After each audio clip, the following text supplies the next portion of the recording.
You're calling for a little bit more from earlier on the season. He hasn't quite got the numbers that you'd like to see, so I'm sure you're happy with his contribution there. No, it's a brilliant goal, yeah, and it came at a really good time to basically put the tie beyond him. I thought he played quite well in a fantastic all-round team performance, but he needs to do more of that. Defensively, though, your ball saying very wide open there from a PSV point of view. Throughout the night, what was going on with them? I thought they were so passive. I thought they lacked physicality. Didn't track runners all night, and in the second half, Odegaard had the run of the pitch. You know, Arsenal's most creative player. It was just an acres every time. But Kenny and Shev talked about the contribution Rice made. That was immense tonight as well from him. The ground he covered was fantastic. He's like a Rolls Royce out there. I think that's an inkling into the future for Declan Rice for me in an Arsenal jersey. We spoke about it already. He's played that disciplined anchor, holding midfield role, but he's better than that. He's a more complete player for that. And if Arteta gets it right with his recruitment in the summer, brings in a centre midfielder to hold the centre of that pitch, then he can release Rice to make these type of runs. It was more than just that, though, wasn't it? He seemed to be playing nearly as a second striker for a while. He was around Marino, certainly in the first half. Play as an orthodox central midfield player and just make those runs when he can, when the opportunity presents itself. He can sit behind the ball, he can defend, he's very disciplined, he get a shift out, we know that. He's simple in terms of ball retain. He's not a great pass with the ball. No. He's not the most creative, is he? But I'll tell you, Kenny, he showed some good things tonight. You think of the first goal where he spun on his left foot and then he dinked it far post for Timber. He has got a decent range of passing, but when you're that sixth player, you like to keep the game short and simple. But I agree with you, I think he's got far more to his game than that. Odegaard certainly has a lot to his game, and it was just a case of unlocking it maybe over the last few weeks, which he did tonight. What about his, was it sixth goal, I think, for Arsenal? Was it? He got 6 goals tonight, did he? Not quite, no. He seemed to be same like more involved in about 6 of them, yeah. What about his 6th goal for the team? Oh, I love it. I love the way he played tonight. He's got to do this. I don't enjoy watching. He's so much ability on. When he drops off into these central midfielders and into full-back positions, showed it before the game at Forest, dropping into right-back positions, playing square passes back to the centre-half. What's all that about? He's far too good for that. He can play her up the pitch in the pockets. He's that good. Technically, his vision, range of passing. So he was back tonight. This is the form that we saw of him a year ago. That's why he's wearing the captain's armband, and Arteta stuck with him, because he can be that type of inspirational figure from a creative point of view in the team. What you would say, but it was horrendous defending from PSV. He had the freedom in the park, like, literally. There was no one. That's usually my line. No, but like, try not to take too much away from Odegaard. Like, but you look at the level we're at in the Champions League and where we're at in the last 16. They have that much space and that much time. They literally run through the whole PSV team. Keep doing those things. Even against world-class opposition, you won't get as many chances as that, Shay. Don't get me wrong, but you'll still get yourself into the right areas and create more chances. He started his run from the halfway line. Yeah, no one touched him, no one tackled him, no one got close. You know, there was a little bit of movement in front of him, but he's the principle's right. A lot more positive. Yeah. And I actually thought you'd taken one touch too many, but when he dropped the shoulder and got the shot away, that's more like it. Rather than passing it, get your shot off. Standard of goalkeeping is just well, it hasn't always been. It's always Jamie Carragher was right. Jamie Carragher was right. Their gravity has on, and he can go with his left. He's predominantly left-footed, obviously, but here steps over, puts in a brilliant area. Keeper should do better, really, but it's him, you know, having the drive to get there. This is a great run from Rice, but look how confident he is now. He's taking on the whole PSV defence. Little shuffle, smacks one. I thought he was great, you know, very exciting player to watch, and you know, he's kept it all off with a really good goal. Times his run, gets in the box, and what's a finish that is? I mean, that is devastating finish. You know, so the kid's got power, he's got finesse, he's got skill, he's got speed. So he's not bad. He's got a chance. Besides all that, yeah. All right, yeah. They're still churning them out, aren't they, Arsenal, these young players? Yeah, you know? and I said before as well, there's no pressure, I think, when you're 17 and you kind of play on the age, you play with freedom.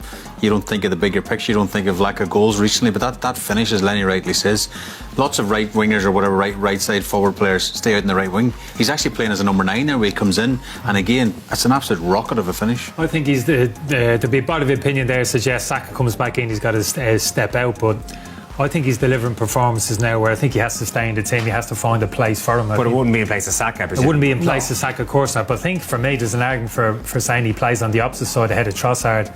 Now, to argue Trossard has to play in the left because he's predominantly right-footed, we know that's quite common in the modern game, but the ability this lad has what he's shown at the moment, those forward areas of the pitch. I don't think it matters where he plays. Martinelli's right coming back in though as well fairly soon. You'd have him as your starting wide player on that side. This kid's a killer, isn't he? Martinelli, when it comes to his finishing, you're keeping your fingers crossed. I think he's a better finisher. Yeah. Yeah, I do. Yeah, I think he's got more cultured left foot. I think he's got whip, good whip on it, and I think he's got power in it as well, and accuracy, and he's quick. Do they not want players? This is the way it is now. Arsenal and most of the teams, they want a left-footed player on the right to cut inside. Well, I tell you what, I'd want on the left. If I was Marino, looks if he's going to play centre forward maybe for the rest of the season. Yeah, I want a few crosses. Somebody who can get on his left foot and whip crosses into the box. Nothing wrong with that either. I don't think it would phase the kid where he played, across the front three. I just really like the look of him, and I've been impressed with him since he's broken into the team. How would you describe Declan Rice's performance tonight? All action, box to box? Tasty. No, I loved it, but this isn't a surprise, Owen. He's got this in his game, but clearly there had been conversation before the game. Look at him, he's actually in advance of Odegaard inside the box. Made a conscious decision to get himself involved. He's dribbling initially, lends the ball away, gets himself into advanced area. Looks as if the danger's gone here. Good feet, shifts it onto his right hand side. He's got a good shot from distance actually. He scored some spectacular goals for West Ham and Arsenal from distance, so he's got it in him. Again, receiving the ball, this is almost an orthodox centre forward position. This is an indication of how good his all-round game is. That's a brilliant cross into the box. Again, look at little nuts here, whipping that with real power at the inside of his right foot. Just thought he was exceptional. And sometimes the game is just simple. So when you're talking about a second striker, I'm talking about a third man run from midfield. There's a difference just waiting, being patient, and waiting for the opportunities to present themselves. It was an all-action display, great energy up and down the pitch. It was just phenomenal performance. Gonna let Shay take up here. This is Raya from the corner. Look at Declan Rice.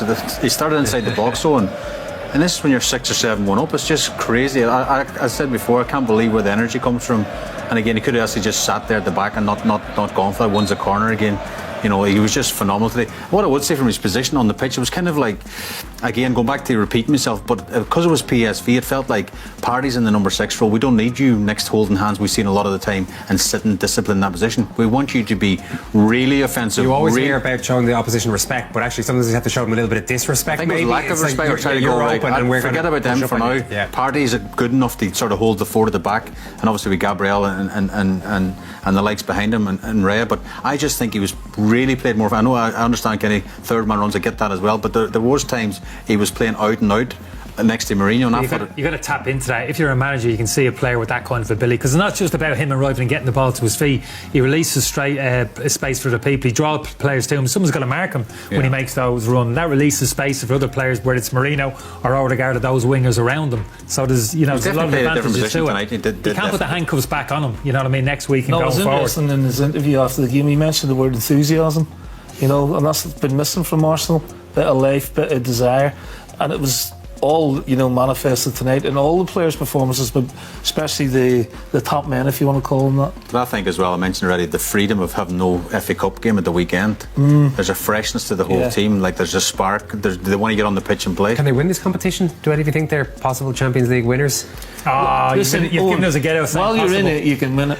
Do you know what I mean? Yeah. While you're in it, you can win it. And if they get a couple of, defensively they're very, very strong. If they can get a couple of the bigger players in the attack back. It's mad to think. It's a big it's a big question, but it's mad to think that because everyone's saying it's such a disappointing season for Arsenal. They've dropped off the Premier League. Arteta's under pressure, and they go tonight and have this unbelievable result. And then we're saying, which they have got a good a chance as anyone to win this. It could be a phenomenal season. They have potentially got Real Madrid or Atletico in the quarters. But if you're going to win it, you got to beat these teams. Well, you got to hope somebody else beats Real probably, and then. But the point is, you still better have to play them anyway. But I think they're better off home and away. A better chance of beating Real Madrid like that in the quarters than a one-off final. Yeah, so we're talking about the German teams, Bayern and maybe Leverkusen, maybe a little bit short, and the reasons why defensively a little bit kind of loose. Well, Arsenal defensively, forget about that. Exactly. We know how strong they can be, and now if they can add that extra dimension to their attack and play, they come into the conversation. One issue they have had, though, and this is over the course of Mikel Arteta's time in charge there, again rearing its head quite regularly this season, is discipline. Literally not tactical, but just in terms of yellow and red cards. And it's problematic again tonight, Shane. Yeah, madness. They've had 5 red cards this season, dropped 10 points in the Premier League. This is Lewis Skelly's first yellow card. It's an easy decision for the referee. And I think this is 2 minutes later, Owen. this is just a moment of absolute madness, and it's only 2-0 at this stage. I really think they should have went to 10 men. That we could be talking about a totally different He stayed result on the now. pitch, but he was subbed. 10 Yeah, he was minutes later by subbed. his I mean, manager. I think that's Arteta going, do you know what, I've got away with one, come sit next to me. But again, I think he's a really good player, but lack of discipline could cost him as well. And they've been picking up these yellow cards as well, which could come back to haunt them, because the yellow cards only get wiped after the quarterfinals, Kenny. So if they end up in Timber, for example, has 2 now. If he was to get 1 more, for example, in the second leg, he might well be rested for that. Or even in the first leg of the quarterfinal, he would then be suspended for, say, the second leg of the quarterfinal. Yeah, this was so stupid. 5-1 up. 5-1 up the game. There's no need for this. Just a bit of game intelligence. These are games you want to be playing in as a player. High-profile games. To miss out under those circumstances was an absolute killer. Is there any way for the manager to be on top of that without them losing their edge? Of course, you have to. You know, it's part of especially at this level, and especially with the players that you want to come up against.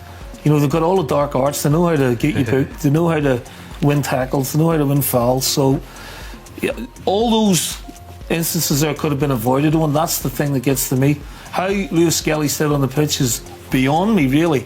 But it was madness, and the penalties madness, and the yellow. They've got to cut that out, because apart from that, they're. If you enjoyed this video, don't forget to subscribe to our channel for more exciting updates.